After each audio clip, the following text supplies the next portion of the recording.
afternoon, everyone. I'm Roshna Roshan, your webinar coordinator from the Center of Excellence on Watershed Management. It is my pleasure to welcome you all to today's session. First, I'd like to invite Dr. N.B. Prakash, our Special Officer, Center of Excellence on Watershed Management, to deliver the welcome address and provide an overview of the webinar. Over to you, sir, please. Thank you, Roshna. So, good afternoon, everyone. Greetings from the Center of Excellence on Watershed Management, University of Agriculture Sciences, Bangalore. I'm really honored to welcome you all to this inaugural webinar of our Center of Excellence on Watershed Management, which has been established under the World Bank supported reward program at the University of Agriculture Sciences. I'm very much pleased to see such an overwhelming response to our first webinar. So almost 222 participants who have already online. And this is a testament to the importance of the topic and also the eminent speaker, Dr. Tapas Bhattacharya. Thank you very much, sir, for your acceptance. I'm delighted to introduce our webinar series, which aims to mainstream land resource inventory technology for science-based watershed development in the country. Over the next year, almost for 12 months, we'll be exploring three main themes: soil organic carbon, hydrology, and digital agriculture.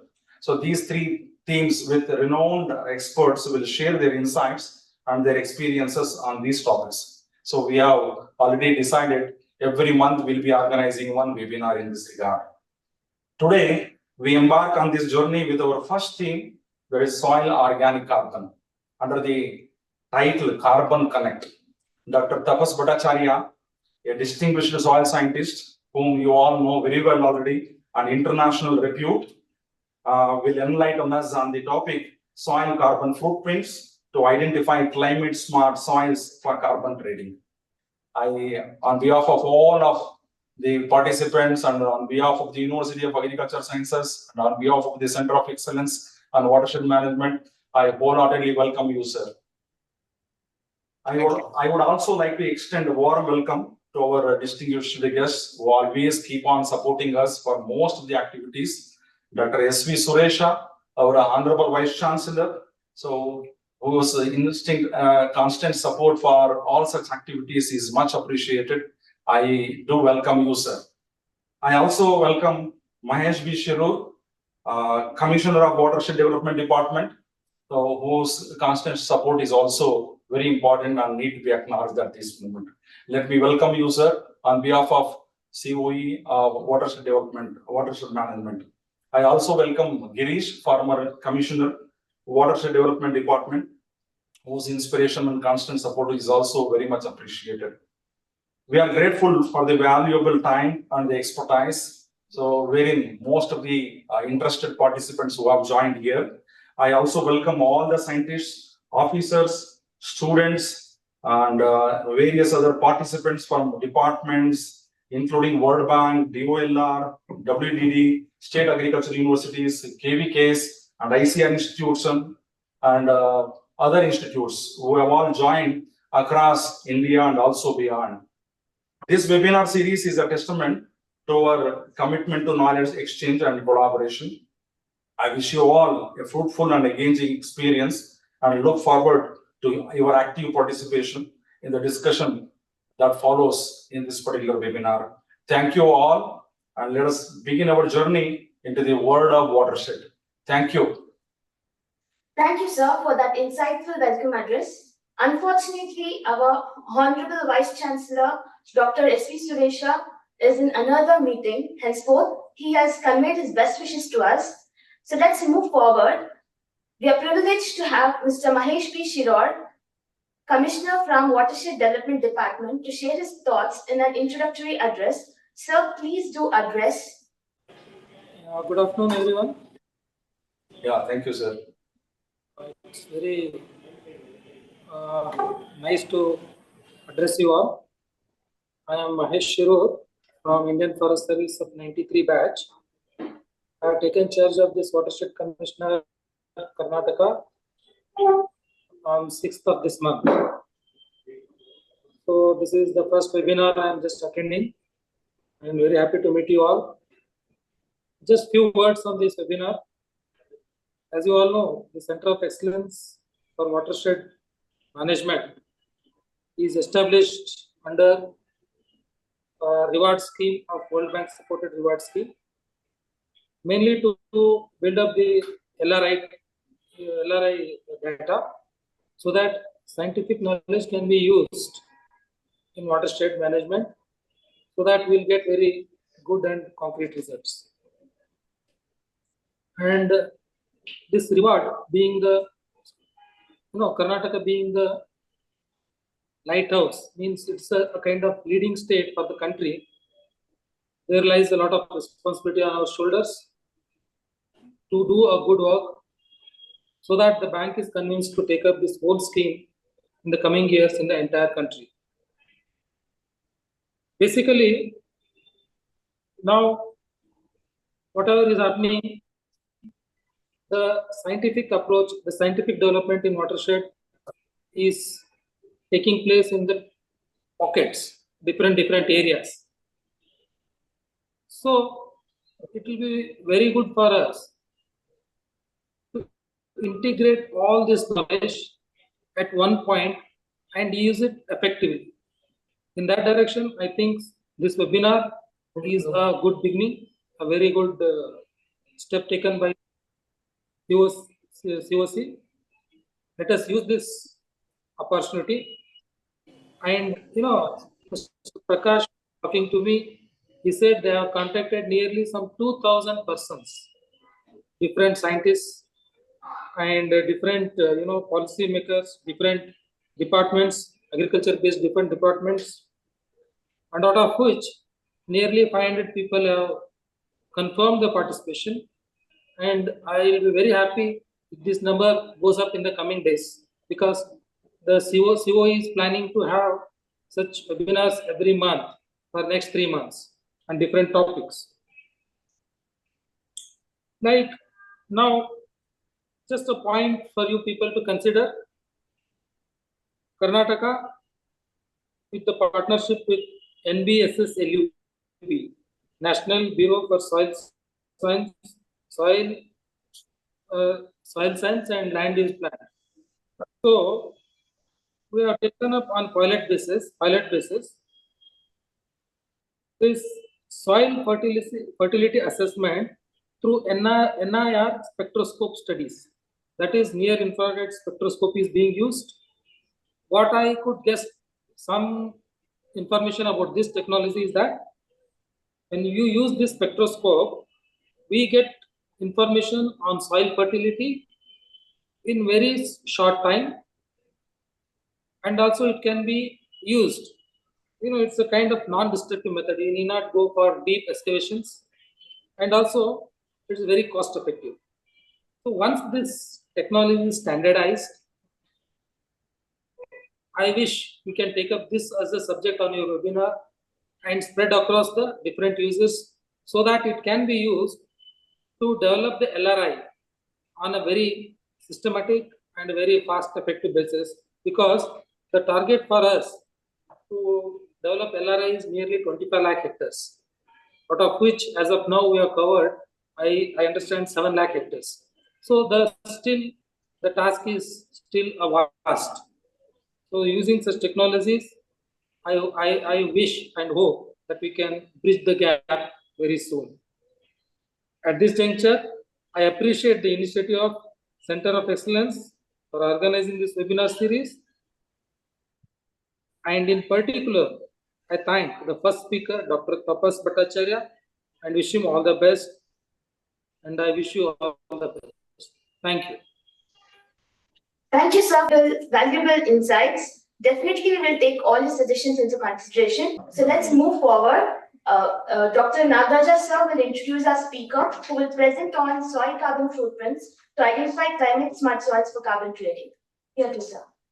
Distinguished speaker and respected participants, with due respect to the Honorable Vice Chancellor Dr. Suresh, University of Agricultural Sciences, Bangalore, and the Commissioner, Watershed Development Department, Government of Karnataka, it is my proud privilege to introduce today's illustrious speaker, Dr. Tapas Bhattacharya, who is an authority in soil organic carbon.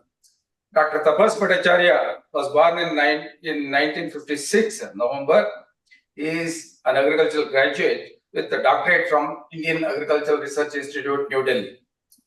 He served as the principal scientist and head at National Bureau of Soil Survey and Land Use Planning, which is popularly called as NBSS-LUP, Nagpur, under the ICR system for more than 30 years.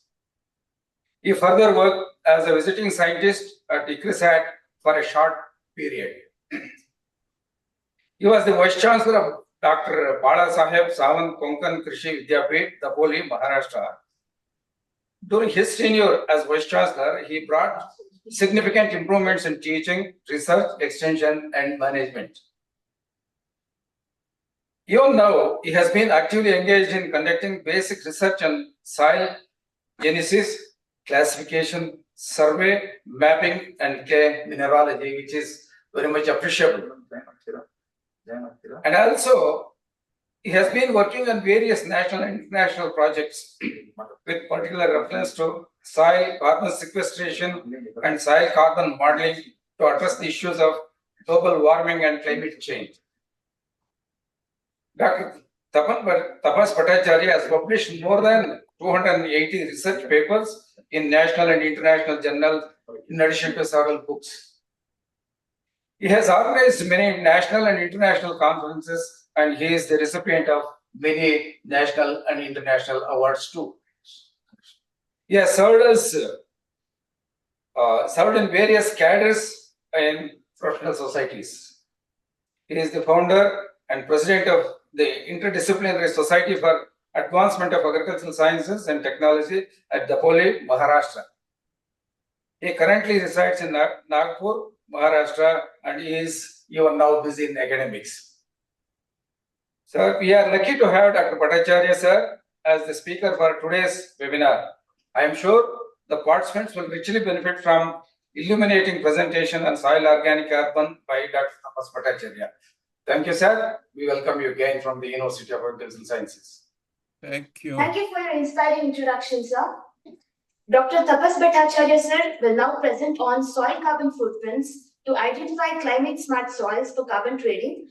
Please feel free to ask questions in the chat box, which will be addressed at the end of the session. Over to you, sir, please. Good afternoon, all the participants. I deeply appreciate the honor the Center of Excellence on Watershed Management, COEWM, US Bangalore, has done me for delivering this lecture. Hearty congratulations to the COEWM and a reward for organizing the first webinar theme 1, Carbon Connect. Welcome to all the participants. Carbon connects the society. Carbon connects a natural system and helps its management. I'm talking about soil carbon and both the forms of soil carbon, namely organic and inorganic carbon. As I said, soil carbon has its own contribution in connecting the society and in providing different ecosystem services, namely provisioning, regulating, supporting, and cultural services. Schematic graph shows here that the decline of soil organic matter and the loss of its associated ecosystem services as a result of agricultural production that relies on the mineralization of soil organic nutrient. Soil acts both as a source and sink of carbon. And global warming threat looming, soil carbon has been an important subject since it affects soil quality and productivity through soil carbon sequestration, which can be assessed to estimate soil carbon footprints. Judging by the role of carbon in connecting society and the ecosystem services, I chose to talk on soil carbon footprints to identify climate-smart soils for carbon trading. I'll talk mostly on soils as a part of natural resource management. And so far as convention's theme is concerned, I'll address a few issues on carbon sequestration, climate change, and their signatures in soils. I'll also try to delve into the subject of soil carbon trading to benefit soil carbon farmers. There could be a few issues which I shall address. Carbon footprints. And dear colleagues, please remember that since people talk about carbon footprints and always refer to above ground footprints, I am talking perhaps for the first time soil carbon footprints, which is related to underground soil activities, soil carbon sequestration, and climate-smart soils.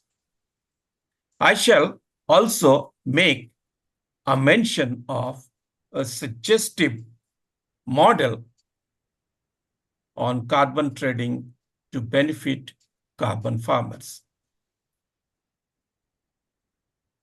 India contributes nearly 5.7% of the total global emissions, which is about 50 billion tons. Agriculture contributes globally about 18.4 of the GHG emission. India's share is 4.4. Within the overall contribution of agriculture towards GHG, agricultural soil, I repeat, agricultural soil contributes 4.1 of the global, and the corresponding figures for Indian agriculture soils, I repeat again, Indian agriculture soils are 0.16 of the global and 19.4 of the total Indian carbon footprints.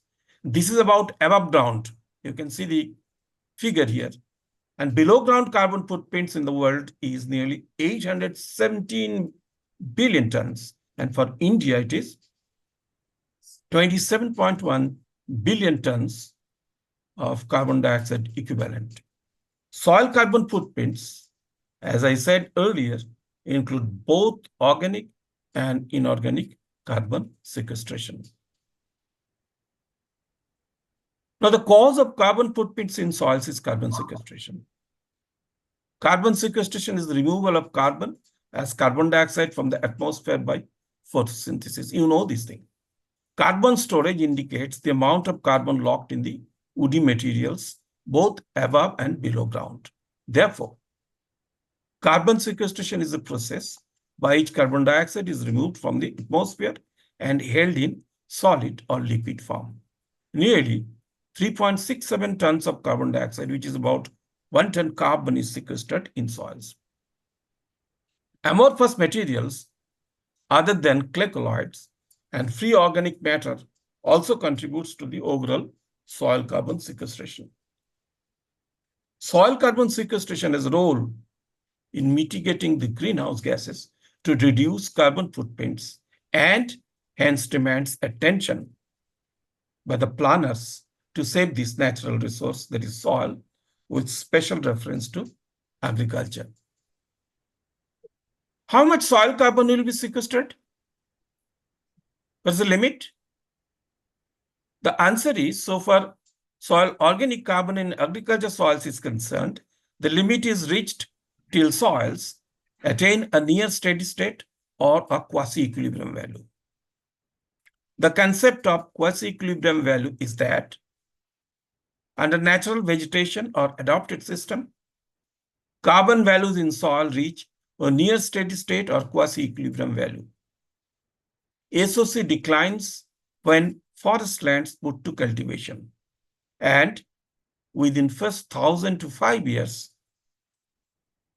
SOC stabilizes to reach a near steady state or a quasi-equilibrium value in different systems, for example, forest, agriculture, and horticulture.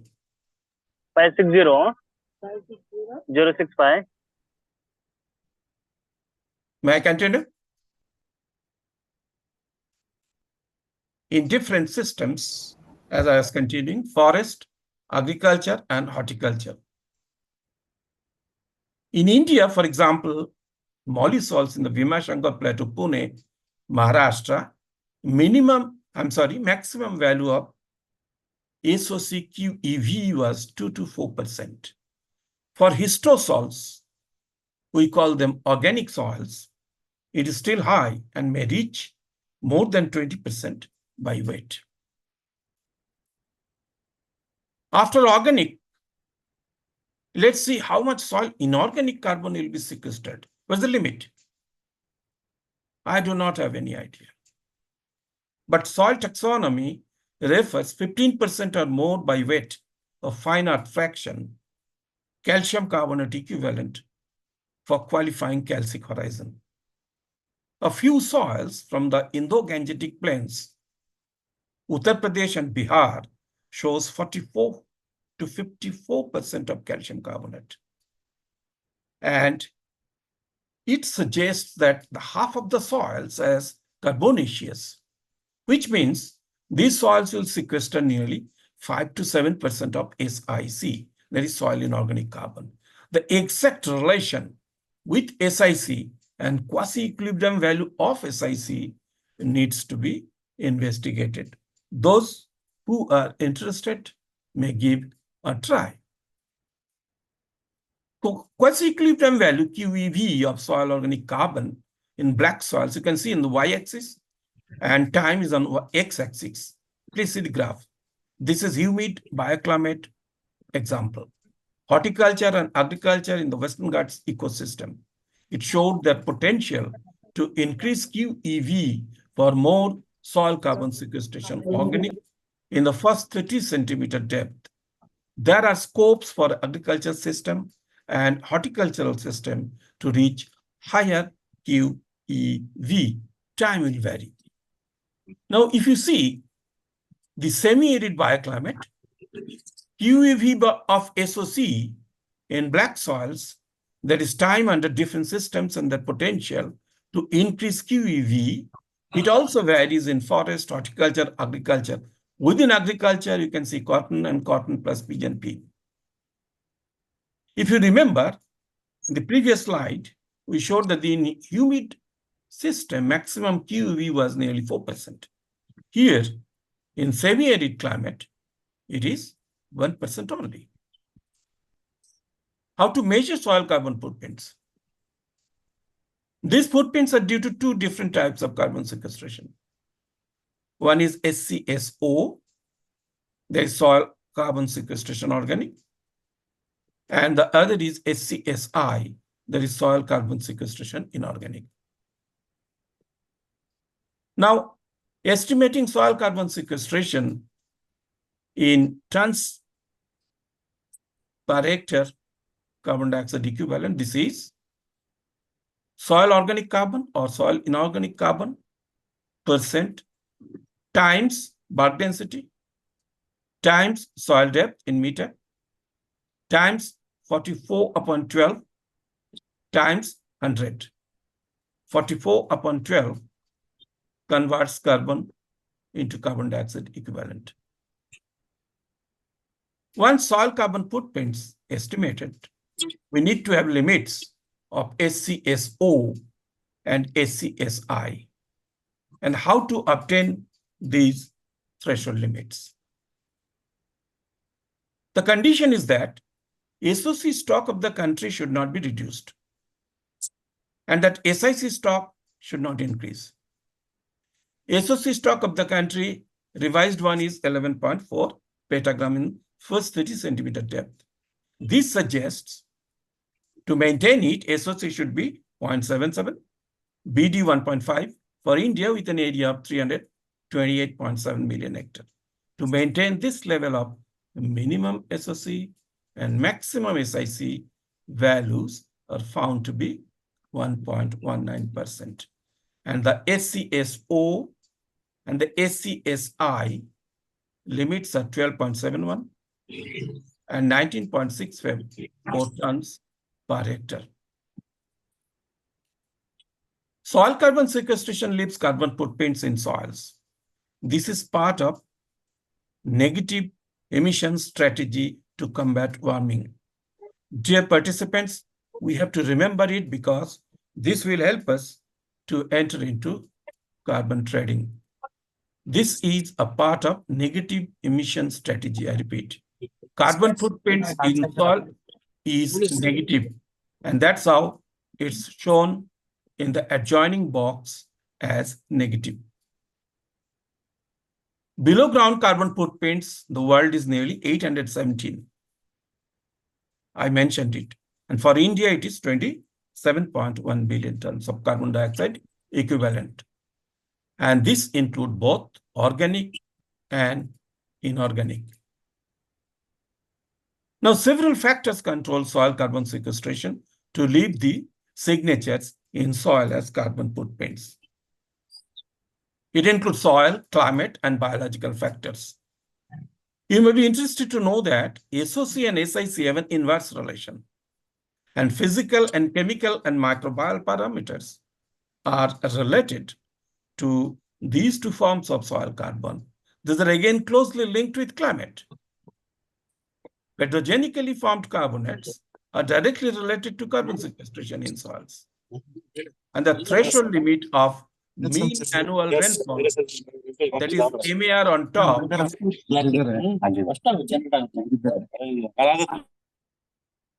for the inception of calcium carbonate formation and beginning of subsoil sodicity and chemical degradation are again interrelated.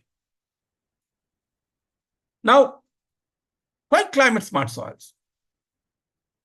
Several factors control soil carbon sequestration to leave signatures in soil as carbon footprints, we have told.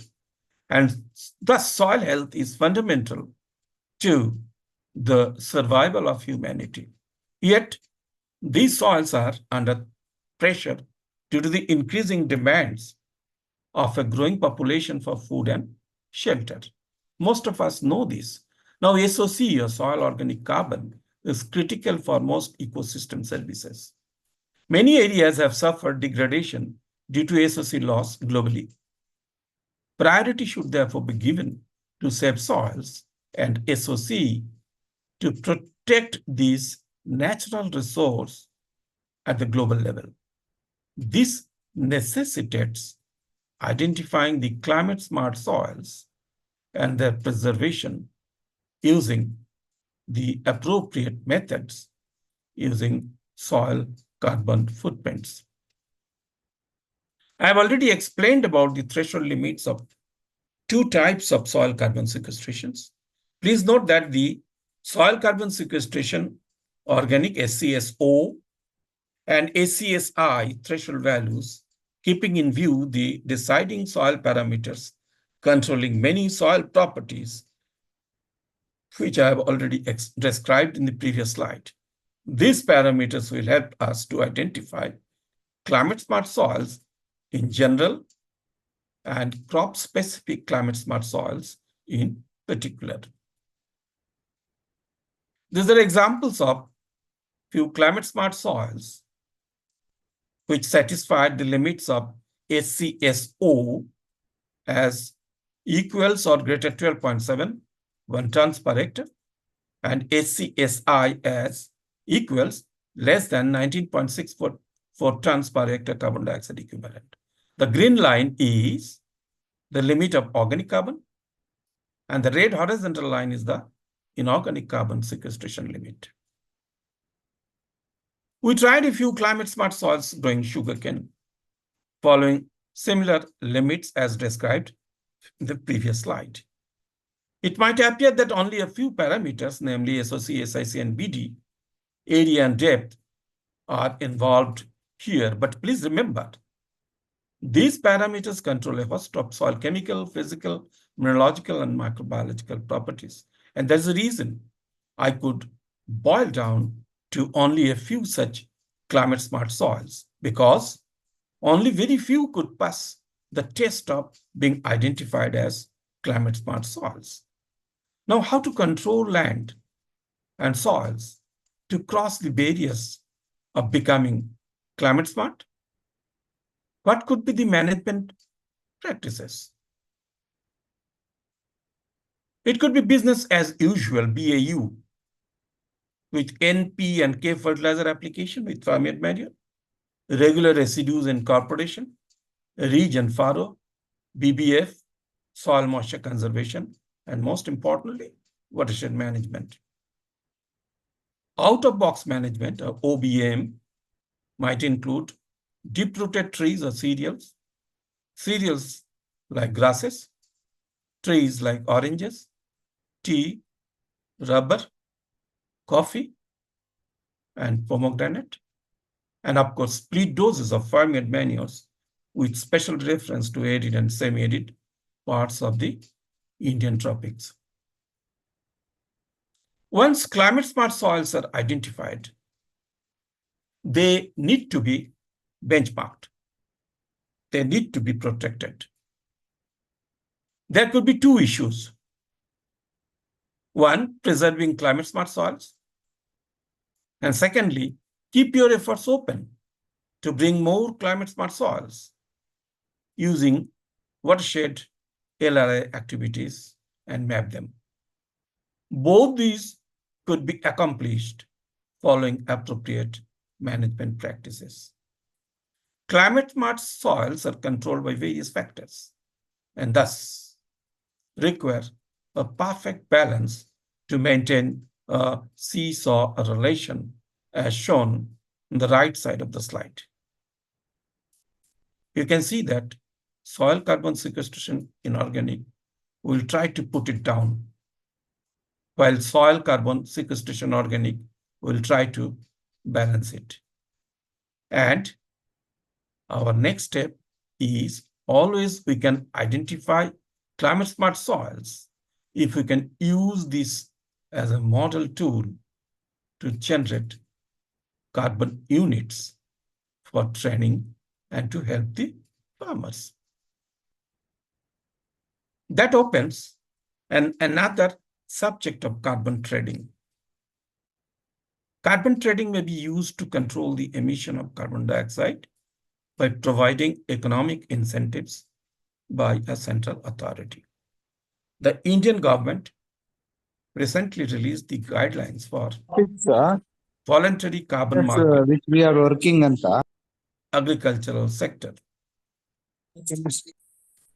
Carbon trading involves buying and selling credits which permit a company or entity to emit a certain amount of carbon dioxide or GHGs. This trading could be emission trading, where a company can reduce its emissions by half the cost of allowance bought from another company. A company with higher expenditure for reduction of its emissions from different companies to save its emission cost.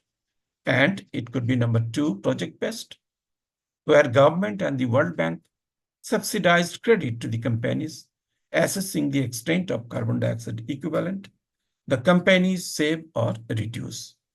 This trading includes baseline credit and offset trading. What I said just now, dear participants, are all related to trade and business.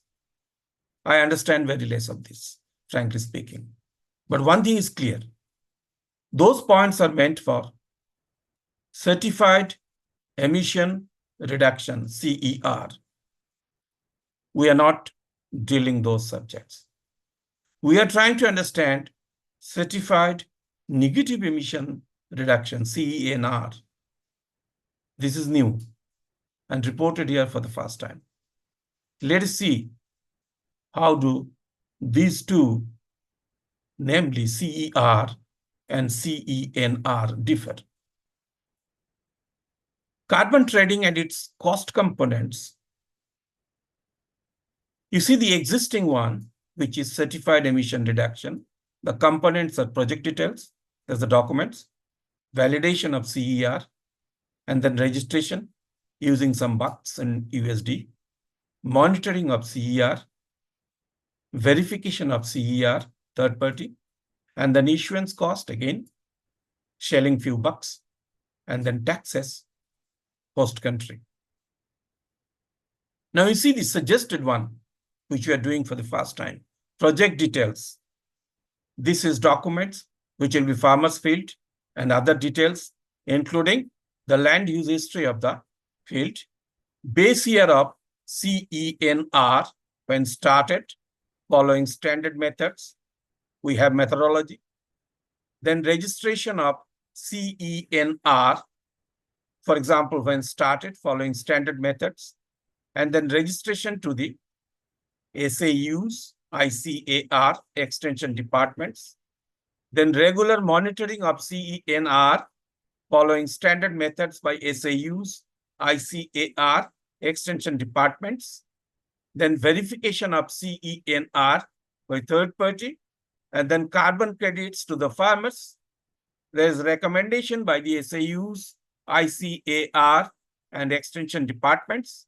Then benefits accrued to farmers online and or other methods as recommended by the SAUs, ICAR, or extension departments, and then reporting to the international authority about neutralizing above ground carbon footprints by soil carbon footprints by the Indian farmers using the negative emission strategy, and then feedback by the farmers. Now about the farmers and their efforts. Climate smart soils, if maintained by the farmers, following the management practices, should they get any benefit, dear colleagues? Can they enter into trading carbon? I mean soil carbon? Dear participants, I must admit here that I am not a trader. My limited knowledge in these fields suggests that this field is very complex. What I tried is that to find climate smart soils as a money equivalent to farmers' efforts to maintain climate smart soils and thus to protect this valuable natural resource to be safe from the effect of global warming. Can these farmers be rewarded? And if so, shall we call them carbon farmers? Let's see if we can estimate the value of increase in soil organic matter by 1% and the costing. Very humble effort by me. Estimating value of each nutrient, here NPK to enhance soil organic matter, the parameters are fertilizers price, farm-made manure price, and then assumptions. Soil weight 4,500 tons per hectare, BD 1.5, depth 30 centimeters. 1% SOM weight will be 45 tons per hectare. Nutrients make will be N 5%, phosphorus 0.5%, potassium 0.5% of SOM. So N, P, and K provide 2.25 tons, 0.225 tons, and 0.225 tons from SOM. And the SOM decomposition rate 2%. Now, so the N, P, and K available per hectare per year will be 0.045, 0.0045, and 0.0045 tons. Value of 1% increase of soil organic matter will be rupees 578, 357, and 255 per hectare per year for N, P, and K, totaling rupees 1,190. And if we apply farm-yard manure at the rate of 1 tons per hectare, it will be rupees 3,000 up. If we add fertilizer and farm-yard manure at the rate of 1 ton per hectare, it will be 4,228. If we add fertilizer plus farm-yard manure at the rate of 5 tons per hectare, and add, it will be 16,000 up. And if we add fertilizer and farmyard manure at the rate of 10 tons per hectare, it will be 31,000 up per hectare per year. The carbon credit may thus be earned by the agriculture farmers in the Indian context in terms of money and or other incentives, as I have shown here. By negating carbon emissions, by storing more organic carbon in soils, it encompasses soil carbon footprints through carbon sequestration. This is the overall model you can see in the slide. And the necessary parameters will be natural resource management for climate. And of course, it will encompass soil modifiers and soil resilience. And it will help us to arrive at climate smart soils and then reaping the benefits of carbon units through CEnR to reach the carbon farmers. Friends, farming communities are already doing yeoman's service by feeding us with sufficient quantities of food. Can we involve them in preserving and managing natural resources? Can we bring them on board to combat global warming? Can they be a partner in mitigating climate change? A little incentive to these carbon farmers might perhaps bring the menace of climate change and a people's movement, as shown in the right side of the slide. And that way, carbon shall connect farming communities to a global movement. It would save nature, save mankind, save soils with proper natural resource management activities involving Indian farmers. And that would be the best tribute to the farming community. Soil organic matter has a considerable role in soil ecosystem services. Maintaining climate smart soils and further improving soil organic matter will add value to the ecosystem. In the proposed estimation, my dear participants, please remember that these values have not been added due to the absence of any appropriate references. Future research may delve into linking other ecosystem services and soil carbon units to bring it into the overall carbon trading to benefit the carbon farmers. I'm extremely grateful to UAS Bangalore. Special note of thanks to Dr. Prakash, ICAR in BSS LUP, ICRISAT India, TBS KKB Dapoli Maharashtra. Thanks. God bless you all.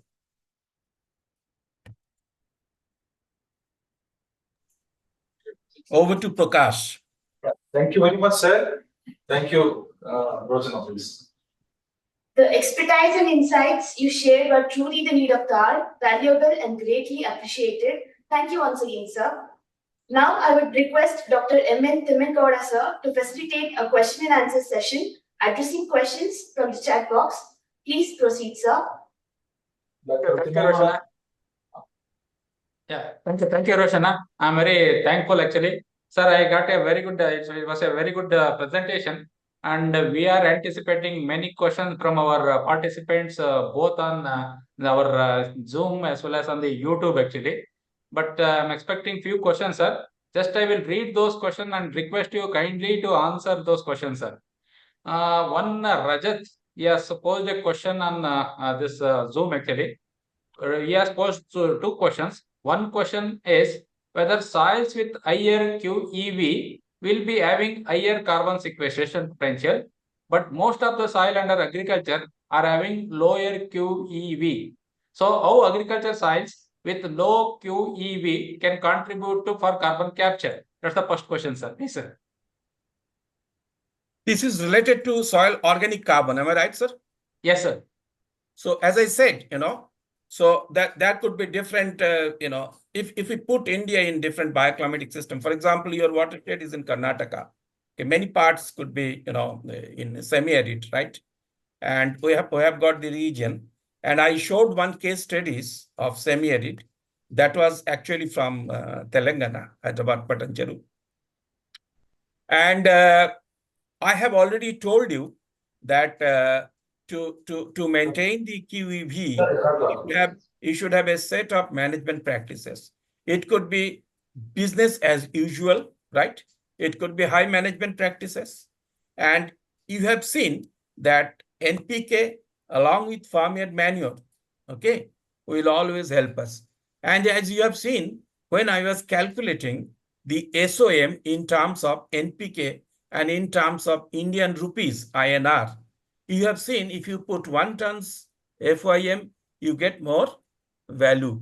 If you put 5 tons, more value. If you put 10 tons, you more value. So you have to have more manures or organics in the soils. In other words, we have to put more biomass back into the soil. Thank you, sir. He has got Next. one more. Yeah, thank you very much, sir. He has posed one more question. Many of the private firms are focusing on enhanced rock weathering, but this technique will increase inorganic carbon content. What's your opinion on this, sir? Yes, that's why I said, that if you remember that in the last few slides, for example, if I go back here,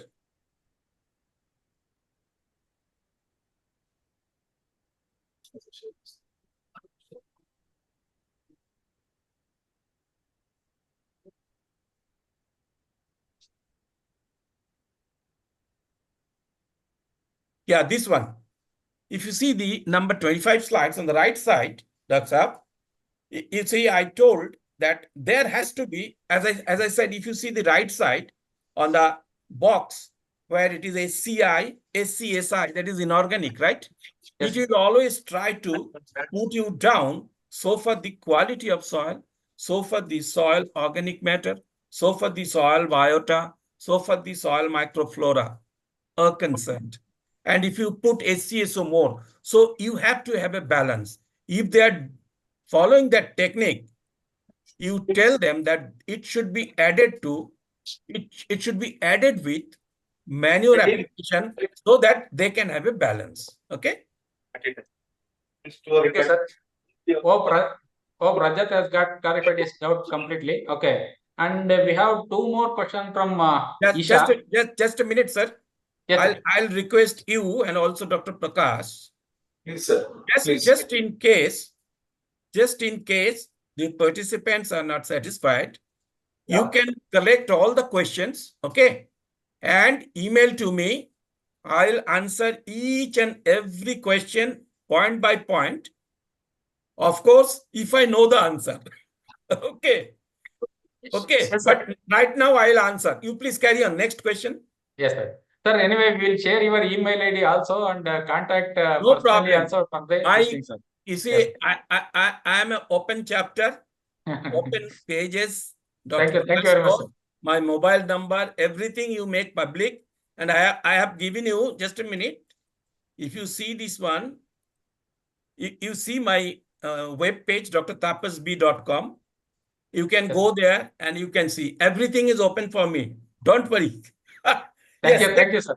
Next question, sir. Next question. Next question is, what type of vegetation and crops are most effective at enhancing soil organic carbon in the region? They have not mentioned the region specifically. Maybe can you throw some light for the different regions, sir? Yeah, for example, I have told all these things. Yes. I have covered these things, Dr. Prakash. If you remember, cereals and tree species you have mentioned actually, sir. Yeah, this is the slide. You can see the 24th slide, right? So I said here about this thing. Here in OBM, out-of-box management, I have talked about deep-rooted trees. I am not going into detail, but I must tell you that problem of especially Karnataka and others, especially in semi-arid tracts, we have got subsoil sodicity because of more calcium carbonate in the below layer in the subsoils, right? So if you can dissolve those calcium carbonate by using some root exudates, right? And for that, you can use some trees and some grasses, as I have already told, oranges, say tea, rubber, and then of course pomegranate. These are very beneficial, and you will be surprised, Daksha, that as ICR taught us about the indigenous, know-how technology, right? Most of our farmers, without knowing science, they knew these things. And you will find many of our semi-arid tropic areas, they grow these kind of fruit trees. So they can this way take special note on their land use planning aspect and crop choice. Next one. Okay, one more question is, sir, how can soil carbon sequestration be accurately measured and monitored over time? That is the question by Isha. My dear Isha, I have already told Dr. Prakash. Sir, I do understand. You already answered this one. I have already told it. Dr. Tibegoda, there are many other questions also, because another 3-4 minutes we have. I know, as Dr. Tapas already mentioned, I have already told you questions. how to measure estimating soil carbon sequestration. You see, I'm this slide I have told you. The number 14 slide you tell her, and she will be able to. And these books, Dr. Prakash, these papers are online. It's available in ResearchGate, LinkedIn, and also in my webpage, right? Please, enthusiastic readers, they can download it and they can read it, right? Yes, sir, one last question. Dr. Tibegoda, I know you have very Yes, sir. There is only one last one. Because there is one interesting question which I saw it in the chat box also. You can ask Professor Tapas Bhattacharya regarding natural farming and his opinion. Because many people will be expecting such kind of information from an eminent scientist like Tapas ji at this moment. And after this question, we can end this question and answer session also, because we can summarize all these questions and send it to Professor Tapas as he already suggested. Yeah, Sir, actually, I got only this many questions, sir. Maybe it has been. I have seen those questions in the chat box. Sir, we would like to ask you, because there is one question in the chat box regarding your opinion on the natural farming, specifically on that aspect, and carbon trading part, which can able to be encouraged, and one which is going on in the news at this moment. What is actually the situation in Andhra Pradesh? They are getting a lot of benefits with natural farming. I'll tell you one thing before I answer your question. If you remember this slide where I have shown about quasi-equilibrium values, if you see the first one, that is forest system, right? Then agriculture system, and there's the other things. Now, I told you also, if we cut forest, then we are actually doing harm to soils and the nature. Everybody knows it. Now, one gentleman asked from Delhi about forestry, agroforestry, right? And now yeah, I did ask. Yeah, I did ask. To control these damages, we are also trying to afforest and going for agriculture forestry, and we are also trying to mix up, these agriculture and forestry together. But I must tell you one thing, Dr. Prakash, that even if you raise the SOC value, say up to say 2%, even in humid, say 3%, 4%, in forest system, forest ecosystem cannot be restored once it is destroyed. Because forest system doesn't mean only increase of soil organic matter. Because forest soils do not mean only soil microbes. Soil also helps residing many macro animals. So if we have destroyed, it's very difficult to come back to that old system. Having said that, I'll tell you one thing, that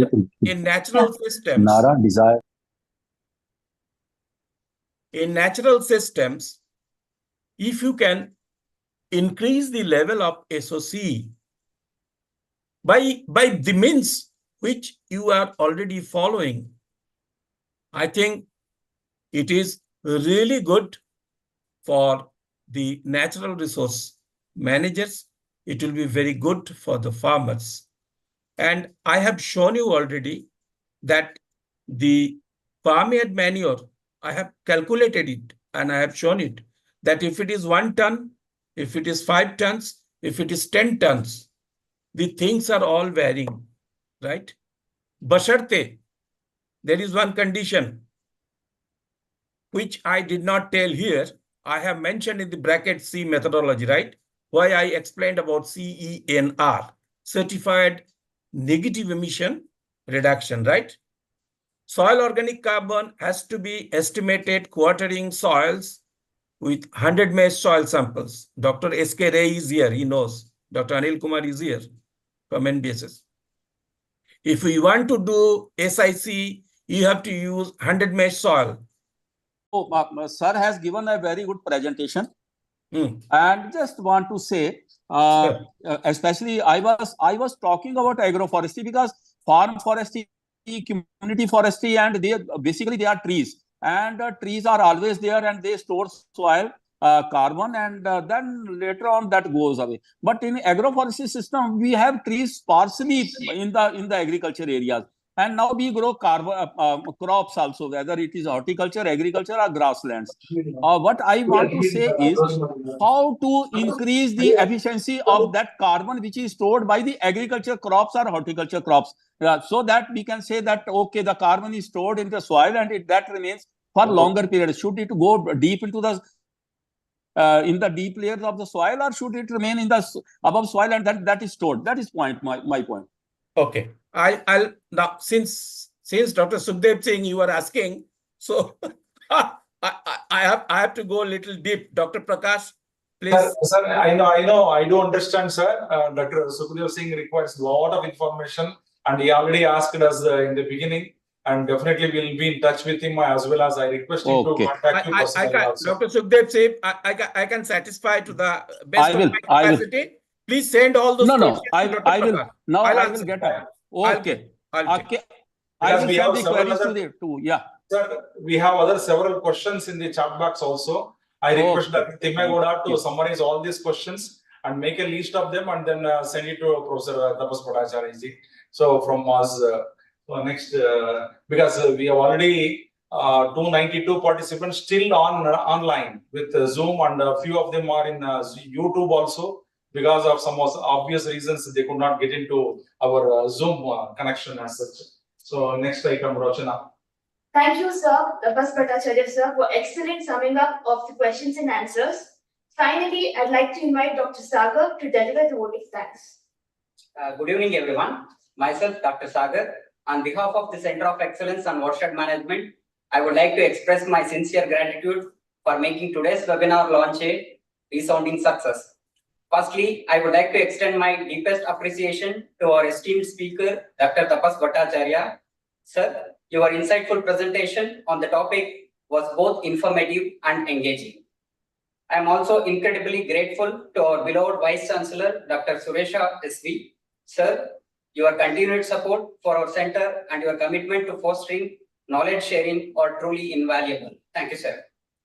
Also, I would like to extend a special thanks to Mahesh B. Shirur, Commissioner, Watershed Development Department, Karnataka, for gracing this event with your presence and kind words. Thank you, sir. A tremendous thanks for the dedicated organizing team behind this webinar series. In particular, Dr. N.B. Prakash, Special Officer, Center of Excellence on Watershed Management. Sir, your team and your tireless efforts in planning, coordinating, and ensuring a smooth execution have been instrumental in making this launch a success. Finally, my deepest gratitude goes out to all of you, officers, teachers, students, and other participants Your active participation, insightful questions, and keen interest in the topic are what truly make this webinars valuable.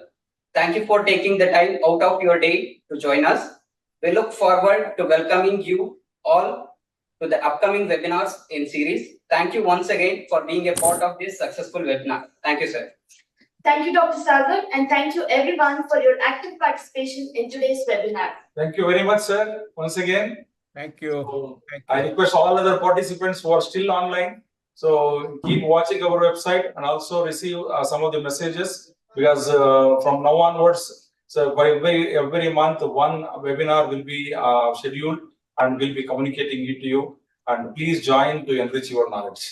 Thank you from on the Center of Excellence. I once again thank you all for giving us this support. Thank you. Thank you. Thank you. Bye-bye. Thank you. Bye-bye. Take care.